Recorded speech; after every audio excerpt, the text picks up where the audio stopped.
Para los teólogos hay dos clases de historia, la que los hombres hacen y la que Dios controla. Por lo menos así pensaba Agustín de Hipona cuando escribía La ciudad de Dios, buscando la explicación de por qué cayó Roma.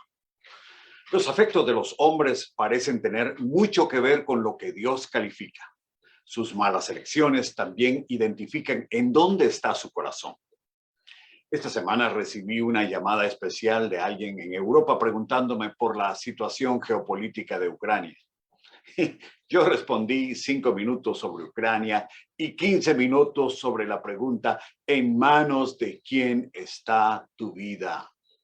Porque por más lejos que yo me encuentre de Rusia, tengo bajo mi techo a una persona con COVID.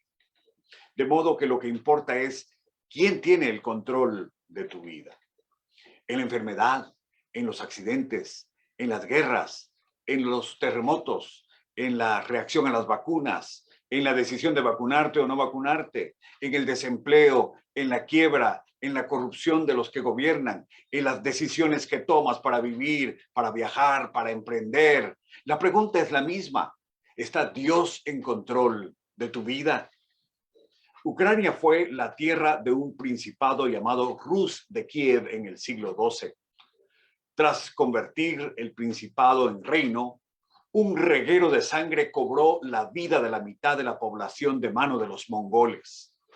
Desde entonces, el ducado de Lituania, hoy Ucrania, hacía pactos políticos para fortalecer su lucha contra los actuales rusos o moscovitas. Y desde los siglos XII, XIII y XVIII, su relación con el Gran Ducado de Polonia ha sido su ventana de esperanza, ansiando ser como Occidente. ¿Ser como Occidente? En el siglo XX, sometida por la ideología sorda y ciega de los marxistas y liberada tras la caída de las repúblicas soviéticas en el 91, la población de Ucrania ve en Europa la esperanza y futuro de sus hijos. Pero sus políticos se empecinaron y en lugar de ver al futuro, vieron al pasado corrupto, subdesarrollado y autoritario de la región. A todos Agustín le llamará la ciudad del hombre.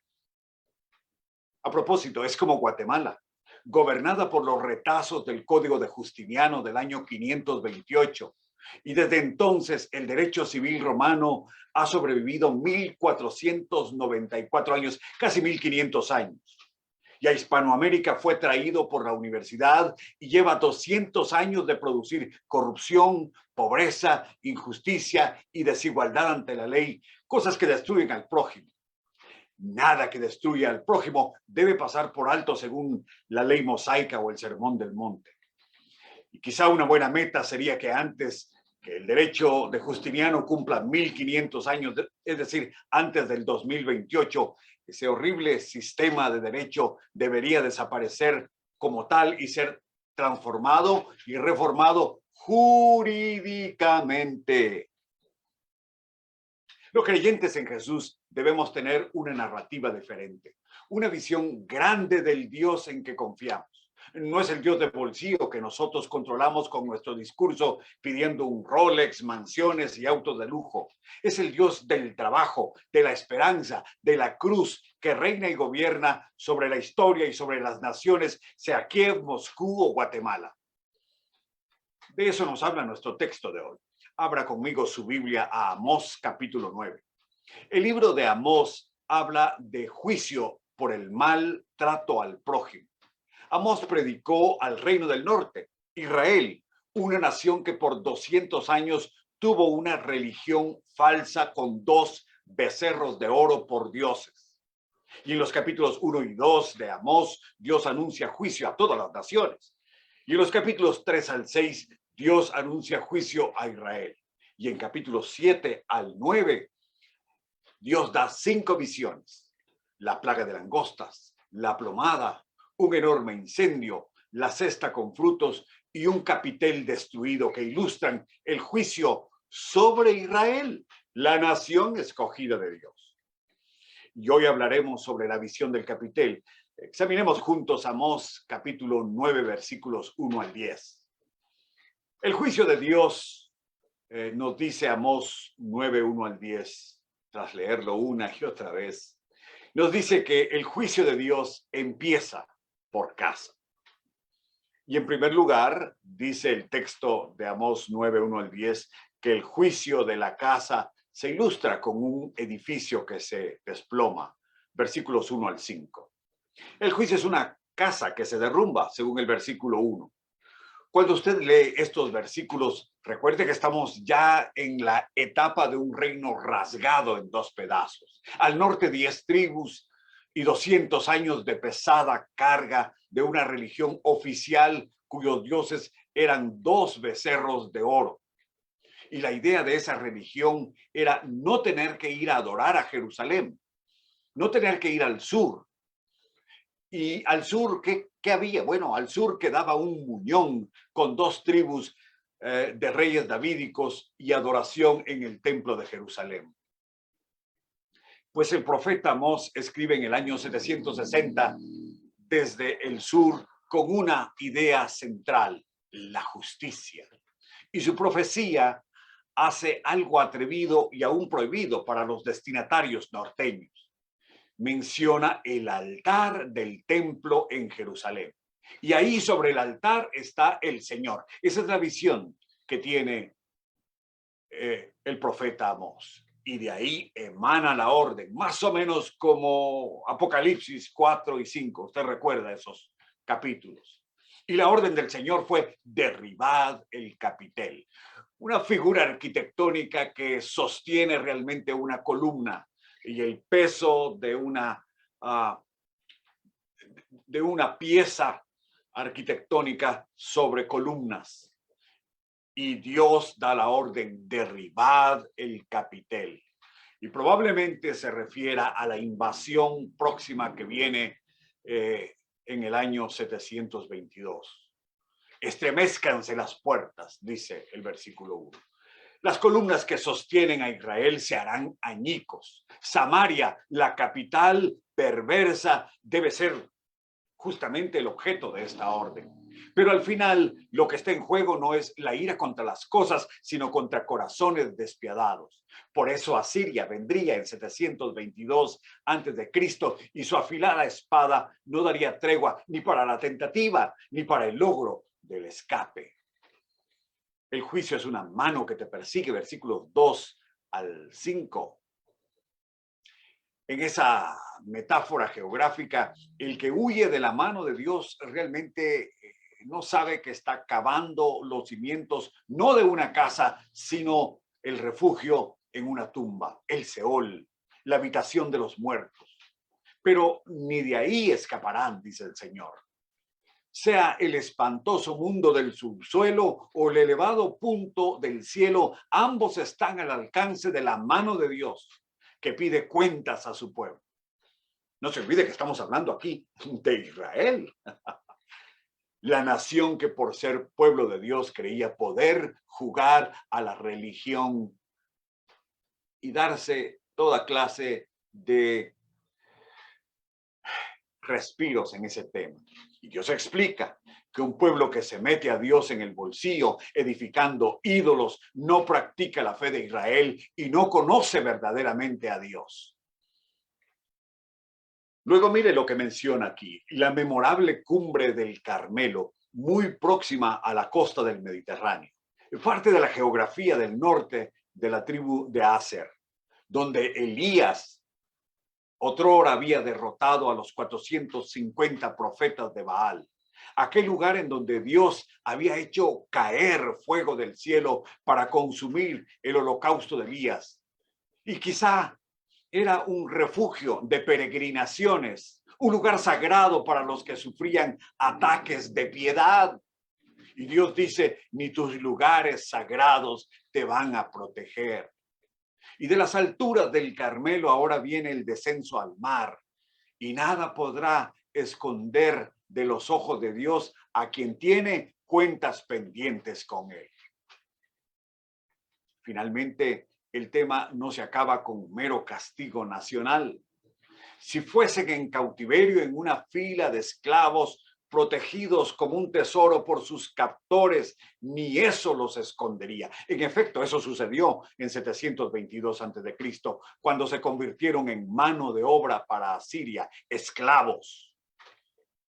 Pero dice Dios, yo no quiero saber nada de los asirios. Es el corazón de Israel, de mi pueblo, tras de lo cual me encuentro. Y por eso la amenaza de la espada, al final, no es la espada de los enemigos internacionales, sino la espada de Dios, que le está pidiendo cuentas a su pueblo.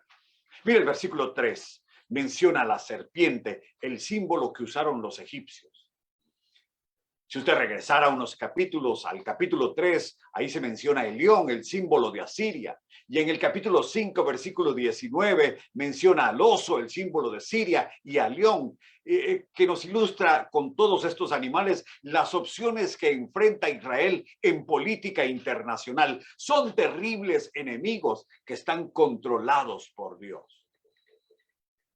En suma, versículo 5, la tierra es como hierro caliente, que al simplemente ser tocada por Dios se derrite. Es Jehová de los ejércitos quien controla los ejércitos de las naciones.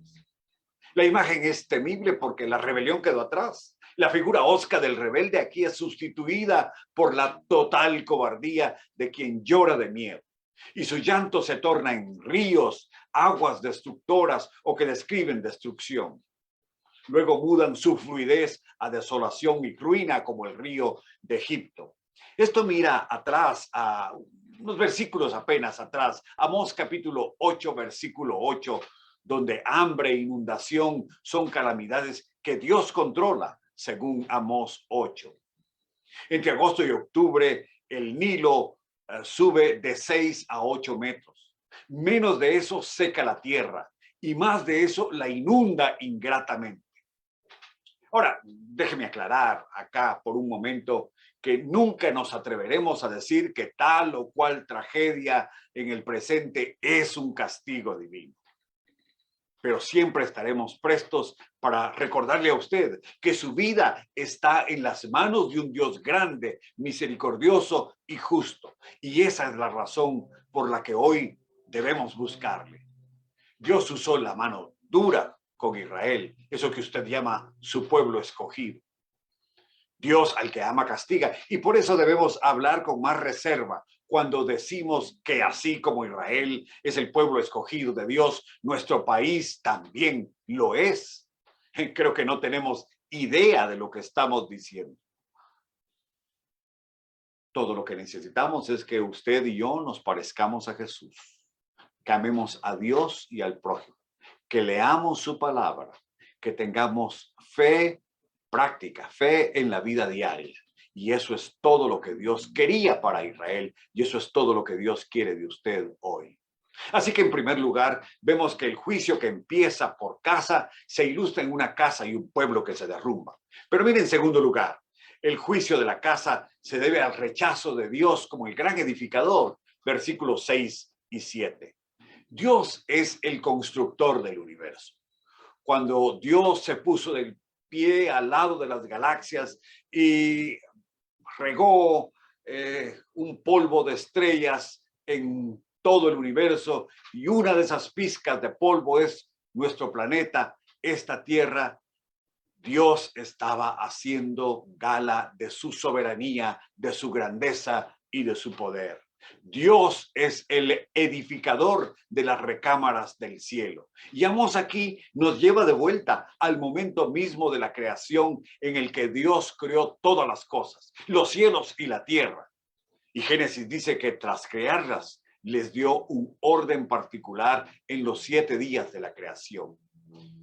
Y por eso dice el versículo 6, Él es Yahweh.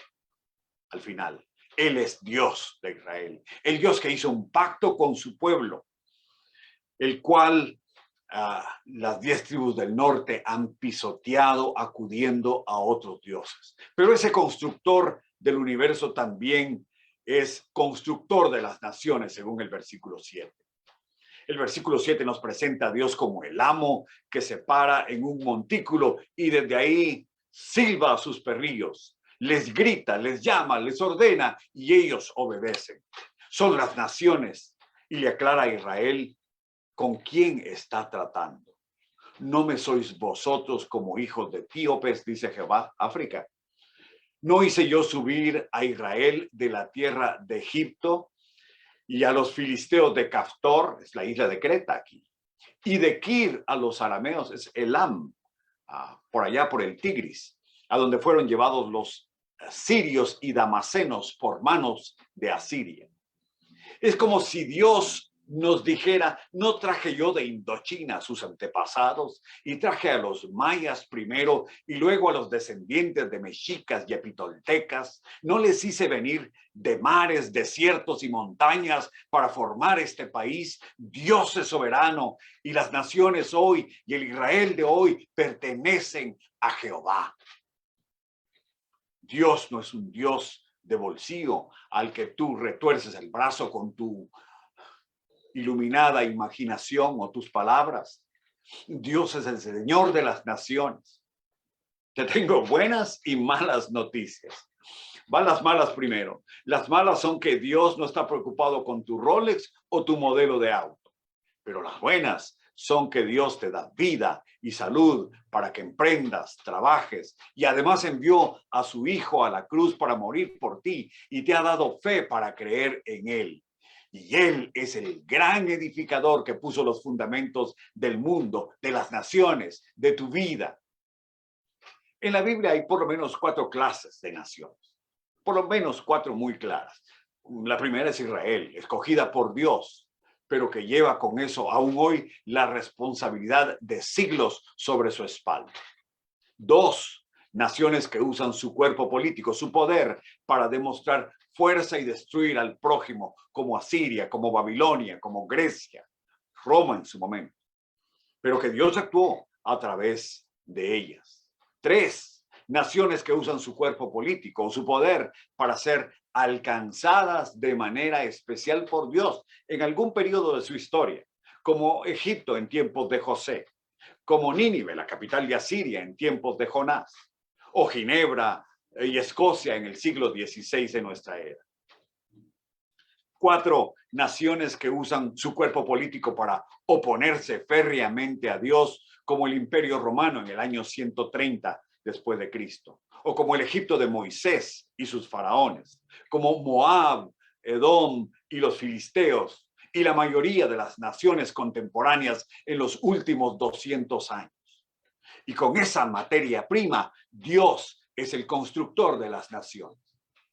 Así que, en primer lugar, vimos que el juicio que empieza por casa se ilustra con una casa y un pueblo que se derrumba. Pero en segundo lugar, vimos que el juicio de la casa se debe al rechazo de Dios como el gran edificador. Ahora, veamos en tercer lugar que el juicio de la casa busca purgar al pueblo de su indiferencia a Dios, versículos 8 al 10. La indiferencia a Dios es la gran narrativa de las naciones. Los hombres nos hemos constituido enemigos de Dios. Las iglesias nos hemos querido convertir a veces en santuarios que se parecen a Hollywood. Luces, cartones de colores refulgentes, arte, creatividad, que solo por supuesto sirven y valen la pena si son un medio para enseñar las demandas de un Dios vivo. ¿A qué le llama aquí el Señor el reino pecador? Mire, estamos en el versículo 8. A la narrativa de las naciones. Dios se declara en contra de ese reino. Ese reino quiere decir que tiene reyes, que tiene ejércitos, que tiene poder. Pero los ojos de Jehová están atentos a 2 cosas. Veamos la primera. Es lo que aquí se llama el reino pecador. Si no estás seguro, si sospechas pertenecer a ese reino, entonces lo que Dios ofreció a Israel es un buen punto de inflexión y de reflexión. Dios dijo a Israel, yo lo arrasaré de la faz de la tierra, lo raeré de la faz de la tierra. El segundo punto al que están atentos los ojos de Dios es el pábulo débil de la fe, que aunque titilante ilumina el interior de quien la posee. La fe es todo para Dios. no consiste en tus buenas obras o en tus grandes ofrendas, sino en quién crees, en quién confías, quién controla tu vida. La indiferencia a Dios es la gran narrativa, incluso de su pueblo, dice el versículo 9. Lo que descubran los ojos atentos del Señor determinará su acción sobre Israel. Si Israel es pillado con un pie fuera de la línea, en el offside de la justicia y de la historia, parada en el campo minado del pecado, dice el versículo 9, que será zarandeada entre todas las naciones. ¿Quiere usted recordar qué significa ser zarandeado entre todas las naciones? ¿Puede usted recordar a Siria, 722 antes de Cristo? ¿Puede usted recordar Babilonia, 586 antes de Cristo? Roma en el 132 después de Cristo, España en el siglo XV de nuestra era, Rusia en el siglo XIX, Alemania en el siglo XX, sí, zarandeada como el grano de criba, dice el versículo 9, que no cae en tierra porque sigue siendo zarandeada. Y usted me dice que su país hoy es Israel en nuestro continente. El pueblo cayó en esta crisis porque la indiferencia a Dios se enseñó generacionalmente, de padres a hijos. Los dioses mentales y de metales de Éxodo 20, versículos 4 y 5, llevaron a aborrecer al Dios verdadero. Y por eso él dijo, yo visito la maldad de los padres sobre los hijos hasta la tercera y cuarta generación de los que me aborrecen. Aborrecer aquí es un hebraísmo que significa los que me ponen en segundo plano en su vida. Esa es la maldición, la indiferencia a Dios que aquí está por abrir las compuertas del juicio para que caiga Asiria sobre Israel en 722 antes de Cristo. No, usted y yo no somos Israel. Somos la iglesia de Cristo y todas estas cosas, como dijo Pablo, se escribieron para nuestra enseñanza. Versículo 10, la indiferencia a Dios se funda en un exceso de confianza. Dios termina este pasaje, o Amós termina este pasaje, con una nota sombría. A espada morirán todos los pecadores de mi pueblo. Pero ¿quiénes son los pecadores de su pueblo? Por si no lo recordamos, Dios prohibió la idolatría, Dios prohibió las prácticas que destruyen al prójimo, los matrimonios mixtos, los chismes, la pesa injusta, el retener el salario de quien lo ha devengado, robarle el mérito a Dios, engañar al pueblo de Dios, la falsedad religiosa, la angustia y el uso del poder, la injusticia y el uso del poder en contra de los débiles, la ausencia de misericordia. Y todo eso se llama indiferencia a Dios. Pero quizá el punto culminante de la indiferencia a Dios se encuentra como la guinda en el pastel de la maldad. Se trata de aquellos que dicen, mi fe es mi amuleto. No es Dios, no es Jesucristo ni la cruz. Mi fe es mi amuleto. Mi Biblia es mi talismán. La fe de mis padres me protege. Mi amistad con el pastor es mi reliquia. Y por eso, mire lo que dice el final del versículo, no se acercará ni nos alcanzará el mal. Eso es ser vanidoso, pedante, hinchado de religión. Y esa era la fe falsa de Israel, construida sobre dos becerros de oro, uno en Gilgal y otro en Betel. ¿Qué hemos visto hasta aquí? Que en el pueblo de Dios, Dios empieza el juicio por casa. Vivas en Ucrania, en Rusia o en Estados Unidos. Tú debes reconocer que Dios es el Dios de las naciones y por tanto tu vida y tu familia están en las manos de Dios si tú has confiado en Él. Porque Dios es soberano en el mar, en la ciudad o en la montaña. Él es el que sostiene tu hálito de vida y en cuya mano está el corazón del rey. Mire ese versículo en Proverbios 21:1, qué fantástico. Dice el versículo de Proverbios 21:1, como los repartimientos de las aguas, piense usted en los riachuelos, como los repartimientos de las aguas, así está el corazón del rey en la mano de Jehová, y a lo que él quiere, lo inclina. Dios es soberano. No los gobernantes de este mundo. Los creyentes debemos tener una narrativa diferente a los triunfalismos y vanidades de nuestra cultura. Una visión grande del Dios en que confiamos. No es el Dios de bolsillo que nosotros controlamos con nuestro discurso pidiendo mansiones, dinero y autos de lujo. Es el Dios del trabajo, de la esperanza, de la cruz, que reina y gobierna sobre la historia y sobre las naciones, sea en Kiev, en Moscú, en Guatemala. Dios te da vida para que emprendas, salud para que trabajes, pero sobre todo Él envió a su Hijo a la cruz para morir por ti y te da la fe para creer en Él.